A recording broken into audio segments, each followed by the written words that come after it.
Okay, Trump's entire pitch to black voters rested on one idea: meritocracy.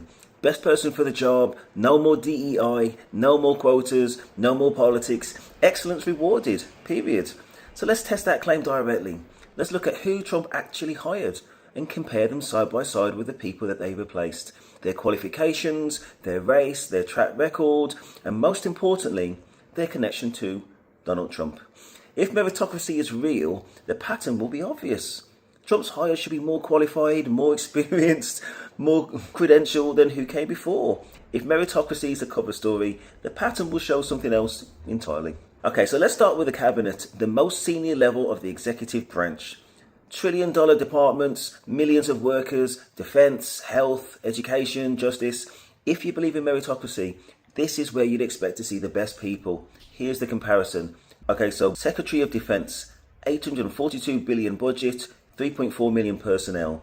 Outgoing, General Lloyd Austin, the first black Secretary of Defense, 41 years military service, 4-star general, led the 3rd Infantry into Baghdad, won the Silver Star, commander of CENTCOM, Senate confirmed 93-2. Trump hire, Pete Hegseth, white, Fox and Friends weekend host from 2017 to 24, National Guard captain, ran 2 non-for-profits into deficit, sexual assault settlement, which is confidential, brought wife to NATO briefings, shared classified Yemen strike data on unclassified signal. His brother, an ex-podcaster, given Pentagon advisory role, confirmed 50-50 split, and the vice president broke the tie. Connection to Trump, Fox News loyalist, called for firing woke generals on air, Trump saw him on TV. Okay, the Secretary of Health and Human Services, 80,000 staff, $1.7 trillion budget, CDC, FDA, NIH. The outgoing person is Xavier Becerra, Latino, the first Latino HHS secretary. He's from Stanford Law, 12 years California Attorney General, 4,800 staff, 24 years in Congress, Health Subcommittee, confirmed with a split of 50-49. The Trump hire, RFK Jr., he's white, he's an environmental lawyer, 0 government admin experience, 0 public health background, led decade-long anti-vaccine campaign rated Lie of the Year by PolitiFact 2023. Agency, 80,000 staff, 13 sub-agencies, confirmed 52-48. Connection to Trump, endorsed Trump mid-campaign, suspended his own presidential run to back Trump, and gave cross-party credibility. Okay, Secretary of Education, Trump then moved to abolish the department. The outgoing person replaced by Trump was Miguel Cardona. He's Latino, former CT Secretary of Education, classroom teacher, education leadership doctorate, actual education experience. The Trump hire, Linda McMahon, white, WWE founder and WWE founder and executive, 2 failed Senate runs in Connecticut, 0 education background, Trump small business administrator in the first term, connection to Trump, WWE business associate of Trump, major Republican donor, loyal from first term. The next role is the Secretary of Housing and Urban Development. 36.2% of the workforce is black, by the way. Marcia Fudge, also black, 16 years in Congress, chair of the Congressional Black Caucus, former mayor, direct housing and urban development related experience. The Trump hire, Scott Turner, also black, the only black cabinet member, former NFL wide receiver, 4 years experience in Texas state legislature, ran Trump's opportunity zones. However, multiple studies found they failed to deliver for their communities. Connection to Trump, Christian community figure, provides optics for black representation, Trump's only black cabinet pick. The role of Attorney General, outgoing was Merrick Garland, white, Harvard Law, 24 years federal appeals judge, former Obama SCOTUS nominee, career DOJ. Trump hire, Pam Bondi, white, Florida Attorney General between 2011 and 19, received $25,000 from Trump Foundation whilst Attorney General. Her office declined to investigate Trump University, became vocal Trump TV defender after leaving office. Connection to Trump, defended Trump on television, foundation donation controversy, replaced Matt Gaetz after a sex trafficking investigation ended the original pick. The Director of National Intelligence, who oversees 18 intelligence agencies. Outgoing was Avril Haines, white, Deputy CIA Director, NSC Legal Advisor, from Harvard Law and Physics, career intelligence professional. The Trump hire, Tulsi Gabbard, Samoan American, former Congresswoman, zero intelligence background, met with Assad, promoted Russian-Ukraine narratives, called for parroting Russian talking points by bipartisan senators at confirmation, connection to Trump, left Democratic Party and endorsed Trump, gave cross-party optics and a TV presence. Let's look at the race column. Biden's cabinet included the first black defense secretary, the first Latino HHS secretary, the first black housing secretary, Trump's merit-based cabinet, 74% white men. One black appointment in a department whose workforce is 36% black. The connection column tells you why each person was selected, in my opinion. TV loyalty, political donations, or personal relationships with Trump, and note who was fired when Trump arrived. General Lloyd Austin, 41 years service, Silver Star, the most qualified defense secretary America's seen in decades, replaced by a man whose primary credentials was appearing on Fox and Friends. That is the meritocracy test, and it has a clear result. Now let's look at the courts, because this is where the meritocracy argument gets most interesting. Trump has reshaped the federal judiciary. The argument has always been the same. The best people, qualified, impartial, merit-based. So let's look at the most prominent example. Okay, so we're going to look at judicial appointments and judge for ourselves whether they've been appointed based on loyalty or merit. Okay, so Trump's classified documents case, the most consequential criminal case in US history. The outgoing person replaced by Trump is a randomly assigned Southern District Florida pool judge. SDFL judges under Biden, Obama, and also Trump typically had extensive trial experience, over 10 criminal trials before appointment, state court background, or senior federal positions. However, the Trump hire was Judge Aileen, white, Cuban Colombian heritage, appointed by Trump November 2020 as a lame duck president 5 days after he lost. She had only presided over 4 criminal trials as judge, 14 total trial days, rebuked twice by conservative 11th Circuit in the same case. Sole judge in isolated Fort Pierce courthouse. 10 lawyers described her as latching onto abstract questions and making unpredictable rulings. Dismissed Trump's entire classified documents case. Connection to Trump. Trump appointed Federalist Society member since 2005. 2 senior SDFL judges privately advised her to decline the case. She refused. Every major ruling favoured Trump. Next we'll look at judges in the Supreme Court. 3 appointments in one term, more than most presidents get. The outgoing, Kennedy, Ginsburg, Breyer, all white. Kennedy, 13 years, 9th Circuit. Ginsburg, 13 years, DC Circuit, legal scholar. Breyer, 14 years, 1st Circuit. All had decades of distinguished judicial records. The Trump hire, Gersh, Kavanaugh, Barrett, all white. All had circuit court experience. Barrett, only 3 years, 7th Circuit. The shortest tenure of any recent SCOTUS nominee. Kavanaugh, confirmation involves sexual assault.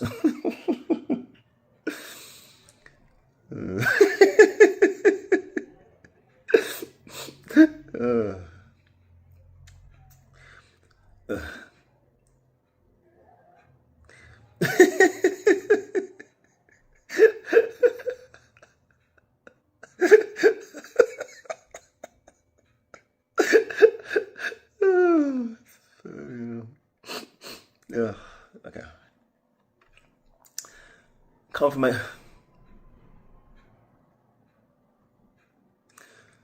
Let's see. Okay, I got it. Confirmation.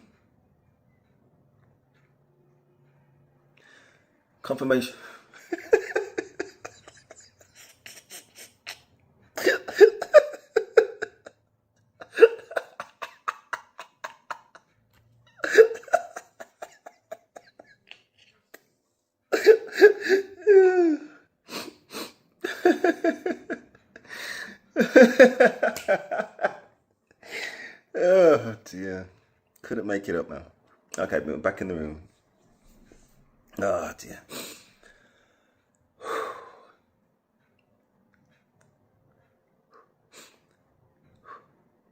Confirmation involves sexual assault allegations, partisan hearings. Gorge took the seat. McConnell blocked from the Obama nominee Merrick Garland for 9 months. The connection to Trump. All Federalist Society members, all on Heritage Foundation recommended list. Selection outsourced to ideological vetting organisations. Okay, so Aileen, appointed by Trump in the final months of his first term, days after he lost the 2020 election in a lame duck session. She presided over 4 criminal trials, 14 total trial days. She was then randomly assigned the most consequential criminal case in American history.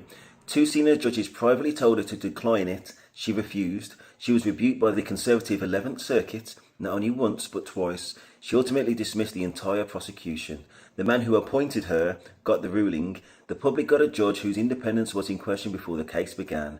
Is that the best person for the job? Is that what happens when the appointment process selects for loyalty? Okay, next I'm going to talk about the Nepotism network, the family business of government. The anti-nepotism law was written in 1967 specifically because Kennedy appointed his brother as Attorney General. Congress looked at this and said, we can't have this. Trump didn't want to stretch that principle. He broke it. And in his second term, he went further. His Department of Justice issued a new legal opinion on Inauguration Day to get around the anti-nepotism statute so that Jared Kushner could be appointed.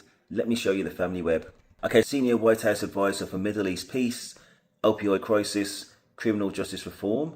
The outgoing, replaced by Trump, career diplomats and specialists, various State Department career officers with regional expertise, language skills, and decades of diplomatic relationships for each portfolio. The Trump hire, Jared Kushner, white, real estate developer, inherited property empire from his convicted felon father, no government experience, no Middle East, opioid, or criminal justice background, failed to disclose $1 billion in loans and security clearance forms.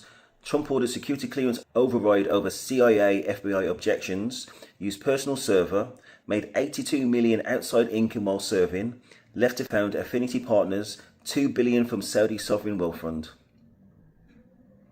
Connection to Trump, Trump's son-in-law, anti-nepotism law reinterpreted on Inauguration Day specifically to allow this appointment.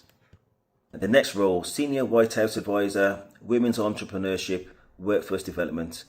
The outgoing policy specialists, various career policy professionals with relevant experience. The Trump hire, Ivanka Trump, white, fashion brand executive, brand later closed, reality TV personality, no policy or economics background, used personal email for official business, hundreds of emails, probable Presidential Records Act violation, received Chinese trademark approvals the same day she dined with President Xi, made $82 million in outside income jointly with Kushner while serving.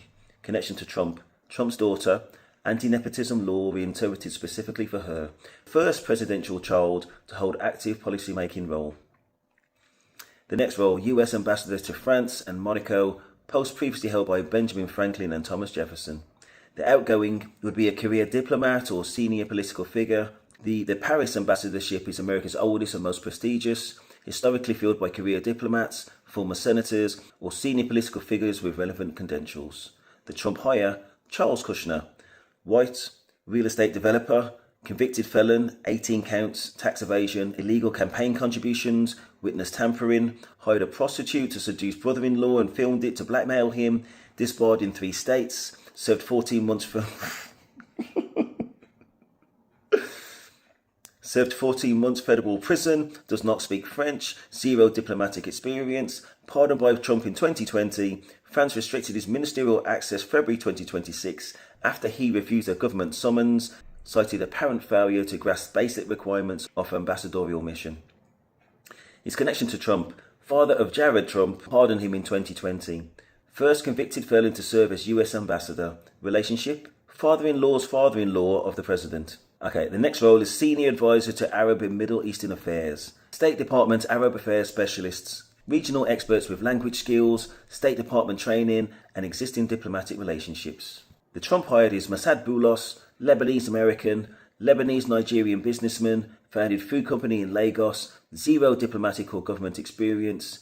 The connection to Trump, he's married to Tiffany Trump, Trump's younger daughter, father-in-law of the president's daughter. The next role is Pentagon Senior Advisor. The outgoing person would be a career defense professional, so it could be various Pentagon senior advisors, typically military backgrounds, security clearances, policy clearance. The person hired by Trump is Pete Hegseth, white, previously worked in podcasting and media relations, no military experience, no national security background, accompanies Defense Secretary Pete Hegseth to congressional meetings and foreign trips. Connection to Trump, brother of the Defense Secretary Pete Hegseth, hired by his own brother who was appointed by Trump.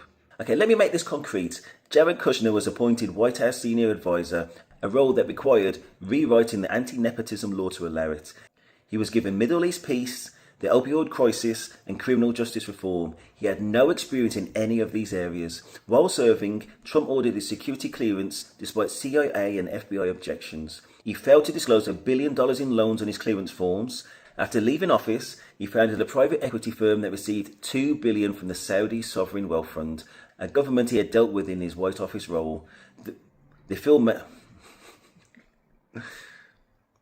made $87 million in fees from the Saudis alone. That relationship is under Senate investigation for potential foreign influence buying. His father was convicted of 18 felonies, including hiring a prostitute to entrap and blackmail his brother-in-law. Trump pardoned him, then made him ambassador to France, the first convicted felon to hold a US ambassadorship. France has now restricted his ministerial access because he refused a government summons.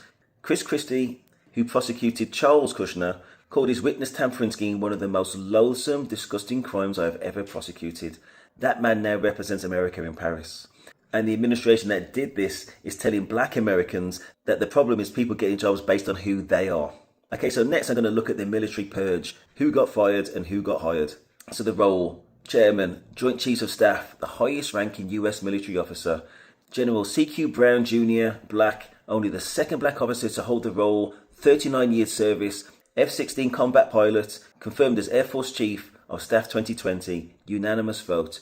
Confirmed as Chairman in 2023, bipartisan majority. Fired 6 months into a 4-year term. The Trump hire is General Dan Kane. He's a white retired general recalled specifically after Brown was fired. No public profile comparable to Brown, chosen after Hegseth cleared out leadership. Connection to Trump: Brown was fired because Hegseth said any general involved in DEI woke shit has got to go. Brown had spoken about his own experience of racism in a 2020 video. Hegseth then publicly questioned whether Brown's career was earned on merit. The next role is the Chief of Naval Operations, first woman to ever hold the role. The outgoing was Admiral Lisa Fanchetti, a white woman, career naval officer, commanded in Afghanistan, Bronze Star, 2 Legion of Merit medals, Naval War College president. A retired Rear Admiral publicly described her as spectacular. After Franchetti's removal, there were 0 female 4-star officers remaining in the entire US military. Hegseth had publicly opposed women serving in combat roles, called Fanchetti a DEI hire in his book, and that's despite her Bronze Star, Afghan command, and unanimous praise from superiors. Connection to Trump: called a DEI hire despite a distinguished career, removed as part of the same purge as Brown. One specific detail from the table deserves its own moment. Phil Hegseth, the Defense Secretary's brother, previously in podcasting and media, was confirmed as Pentagon's senior advisor, accompanying Pete Hegseth to congressional meetings and on foreign trips. Phil Hegseth, podcasting, Pentagon advisor. Meanwhile, the Tuskegee Airmen's photographs were being deleted from Pentagon databases in a DEI keyword purge. More than 26,000 images flagged for removal, military history involving black and women service members erased, the people who served and bled and broke barriers deleted, the Secretary of Defense's brother with a podcast background, senior advisor.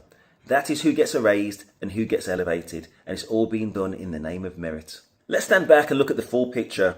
DEI is discriminated because it means people get in positions based on who they are rather than what they can do. So let's look at what Trump's appointments were actually based on. Television loyalty: Pete Hegseth on Fox News. Tulsi Gabbard endorsed Trump on TV. Both got senior national security roles. Family relationships: Jared Kushner, son-in-law. Ivanka Trump, daughter. Charles Kushner, son-in-law's father. Massad Boulos, younger daughter's father-in-law. Phil Hegseth, Defense Secretary's brother. All received government positions, financial donations. Pam Bondi received $25,000 from the Trump Foundation whilst Attorney General before declining to investigate Trump University. Linda McMahon, major Republican donor, put in charge of a department she proceeded to help dismantle. Ideological vetting: every Supreme Court pick, every federal judge, all filtered through the Federalist Society and Heritage Foundation rather than selected by open, independent merit review. 74% of his cabinet, white men. 87 out of the 100 first hires, white. Black unemployment doubled in 12 months after anti-DEI policies took effect. The pattern is not meritocracy. The pattern is white nepotism, loyalty hiring, and donor rewards, branded as meritocracy specifically to make people who object to favoritism vote for it. And the people who paid the price for the real hiring system: black federal workers, black generals, Black professionals called DEI hires in offices that were now free to do exactly that because the structural correction had been removed. The question every black Trump voter deserves to ask now, with data in, is this. When they said DEI was the corruption, were they telling the truth? Or were they removing accountability for a system that was already there? Let's look at a summary of what replaces DEI when it's removed. What got the job? TV loyalty. Who benefited? White men who backed Trump on air. Trump example? Hegseth, Fox News, Tulsi Gabbard. Stated justification? Warfighter ethos, America first. Who got the job? Family nepotism. Who benefited? Trump's direct family and all in-laws. Trump example? Jared Kushner, Ivanka Trump, Charles Kushner, Massad Boulos, Phil Hegseth. Stated justification? Tremendous deal maker, loyal family. What got the job? Donor, financial loyalty. Who benefited? Wealthy donors and political allies. Trump example? Pam Bondi, Linda McMahon. Stated justification? Best people, America first. What got the job? Ideological vetting. Who benefited? Federalist Society, Heritage Foundation, filter candidates, all white. Trump example? Aileen Cannon, all three SCOTUS picks. Stated justification? Constitutional originalism, merit-based judiciary. What got the job? Optics tokenism. Who benefited? One or two minority picks for visual coverage. Trump example? Scott Turner, HUD, only black cabinet member. Stated justification? Best person for the job, diversity of thought. So to finish, meritocracy in principle is worth believing in. The idea that what you produce matters more than who you know. That resonates especially in communities that have been historically locked out regardless of their merit. But meritocracy is only real if the system selecting people is actually measuring merit. What we've shown today is a system that measures television loyalty, family relationships and financial donations and calls it meritocracy. General QC Brown had 39 years of decorated military service. He was fired. Charles Kushner has 18 felons. He represents America in Paris. The Tuskegee Airman Service is being deleted from Pentagon databases. A podcaster got a Pentagon advisor role because his brother got the top job. If you supported Trump because you believed in meritocracy, the second term evidence is in. You can look at it and ask, is this what meritocracy looks like? Or is the language of meritocracy being used to do the one thing it claimed to oppose? If this video made you think, please like and subscribe. It genuinely helps this channel reach the people who need to see this material. If you think somebody else should watch this, share it now. The algorithm rewards the first hour, and the conversation this video starts is worth having. Thank you very much.